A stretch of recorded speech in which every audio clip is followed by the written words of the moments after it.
Good morning po mga ka-idol. Welcome to my daily vlog. Ayan. Pagkainit po ng aking kaserola, lagyan ko na siya ng mantika at nilagay ko ang luya. Today menu is sinampalukang manok and chicken feet. Ayan. Noong na golden brown na po yung luya, nilagay ko na rin po ang sibuyas. Ayan. Noong na golden brown na rin po ang sibuyas at ang luya, ayan, ilagay ko na po ang manok.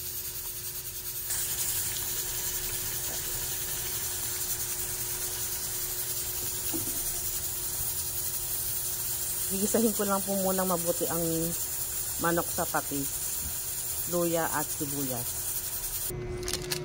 Ayan. Ilagyan ko na po siya ng sampalok powder.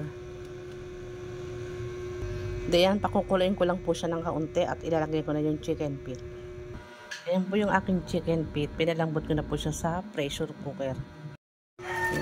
Ihulog ko na rin ng kangkong kasi luto naman na yung chicken feet.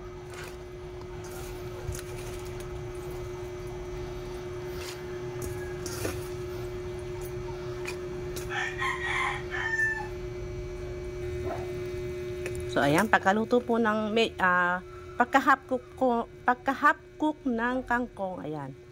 Hindi ko na po yung chicken feet. Ang chicken feet po naman ay kaunting subo na lang yan.